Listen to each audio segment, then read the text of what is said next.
कुठं आहे ते? इथे गेले काय? लहान आहे काय?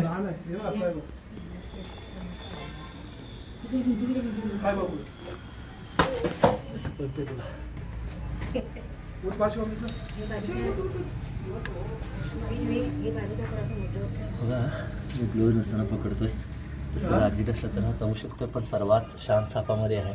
तुम्ही बघितलं तर हे त्यानं शी केलेलं आहे, म्हणजे संदास केलेला आहे.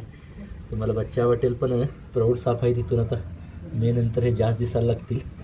आपल्या सवती अवतीभोवती रानात म्हणजे खुल्या मैदानात वगैरे दिसतात हा साप, आणि कित्येक वेळ काही ठिकाणी थांबू शकतात. तर किलबॅगमध्ये हा साप येतोय, म्हणजे चेकर्ड किलबॅग आम्ही म्हणतो, हा सर्वात रागीट असतोय. हा बपस स्ट्रिप्ड किलबॅग मी इंग्लिशमध्ये सांगतोय. नानेटी जातीचा साप आहे, लक्षात घ्या. शांत सरळ साप. डिझाईन तुम्ही बघू शकता कशा प्रकारे आहे. सगळे साप सुंदर असतात, पण काही साप इतके सुंदर असतात आणि शांत पण असतात की तुम्हाला जर माहिती झालं तर त्यांनी तुम्ही मारणारही नाही. मारला तर कदाचित तुम्हाला हा बघून तुमच्या कधी आला असेल आपल्या घराकडं आणि मारला तर तुम्हाला पश्चाताप येईल. हे तुम्ही बघितलं आहे, संडास केला, लक्षात घ्या.